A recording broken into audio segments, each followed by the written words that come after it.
Hi, I'm Brianna Hodges, faculty member for Future Ready Schools and Future Ready Coaches. Hi, I'm Dana Castine, the Math Science Tech Director for the Florida Union Free School District and also Future Ready Instructional Coach Advisor. Our mission as Future Ready Coaches is to inspire, amplify, and engage by leading innovative professional practice. Sometimes that means connecting with educators across the country to gather insight and practical tips. Other times it means diving into the challenges that we're facing.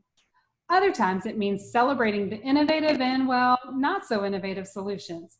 But always it means stepping forward when you hear, "Hey, coach."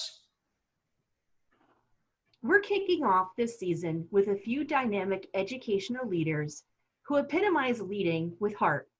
While they certainly need no introduction, please welcome Joe Sanfilippo, Superintendent of Fall Creek Schools in Wisconsin, Matt Miller, Superintendent of Lakota Schools in Ohio, and Tom Murray, Director of Innovation for Future Ready Schools.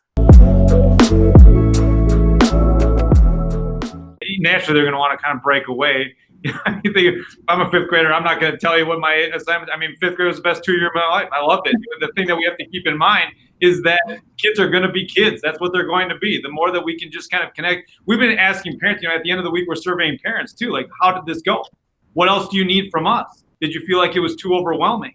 Those kinds of things are important for our teachers to know about how our families are feeling too, because the last thing that we want to do is overwhelm the people who are taking care of kids, because the minute that happens, all of a sudden you get this divide. If we're all trying to get in this thing together and we're all working together and we're all working in the same direction, the minute that you play us versus them in any situation, questions start to appear about, is this really worth it? Is this really what we need to do? Can we really get away with doing just this? If we give them the opportunity to be in that conversation and be part of the conversation, then they don't feel overwhelmed and try to think about it in a different capacity. Absolutely. Bri, I think one of the areas that we haven't touched on at all that I think is so vital, that I know Joe and Matt are such advocates for in their own districts, are traditionally marginalized groups of students.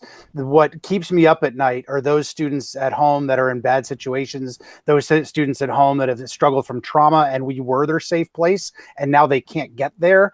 Those students that don't have connectivity, yet all their friends are doing remote learning, yet they don't have the opportunities. And I know on one hand, like, we do so much work from Future Ready Schools, and we're currently working with the FCC to help some of those pieces. But I also know, like when I think about Fall Creek and places like that, we've got areas that are so rural that you can hand a kid a hot spot and it doesn't do any good because they can't do anything with it. And so when I think about the nature of this conversation, what keeps me up at night are those children. And so my encouragement for teachers is, like, that kid that's on your heart every day of the week while you're there. Maybe it's the kid that you get frustrated with and you struggle with, but at home you're guessing maybe things aren't so good, or that student, that place that you go, that the child that goes to a home that is not a good environment. What can we do to create and continue those relationships there? If I'm a high school teacher and I've got 150 kids, the idea of like calling every kid every day is just not feasible.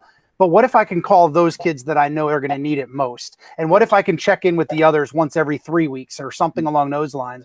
And so that's what really keeps me up at night, are those students in that regard, because there's so much that we can control when they're with us.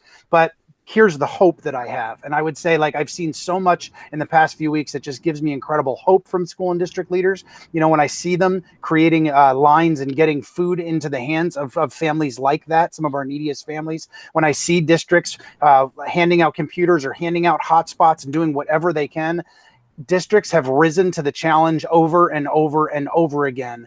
But if I'm a teacher thinking like, well, I don't control all that, my superintendent leads all those pieces, think about your kids. Which kids are heaviest on your heart? Which kids are not logging in, or which kids haven't you heard from in 3 days? How do we prioritize those children to make sure they have opportunity? So Tom, I couldn't agree with you more. And very early on at Lakota, we knew that our priority was making sure that some of those populations were addressed right off the get-go. How are we going to feed our kids? And so that was sort of, we started all of our plans with that. It wasn't about remote learning per se. It was more about remote taking care of people. Yeah. And so that's really hard to do when it's just kind of sprung on you. So what we did was, we have a group called the Lakota Office of Diversity and Inclusion, and so that office has made great strides in making sure that they're reaching out to those families, they're reaching out to our students that need to be fed. They're also sometimes working with our ESL populations as well. So they were sort of our conduit, because those are the people that our families trust the most, being the conduit between their community and school. And so we engage them, mobilize them, and they've been just a part of our action plan as central office has. We're in the same situation now with an outside group because we're much smaller, but the idea that we have so many people that are looking out for the best interests of kids. And like I said before, like the idea that we have to keep in mind is two things were brought to the forefront when this happened. And the first one was, how well do we know our kids? And the second one is, what are we willing to do for them when they're gone, right? How well do we know our kids was answered unequivocally right away in knowing what kids need, connectivity, what kids need, anything.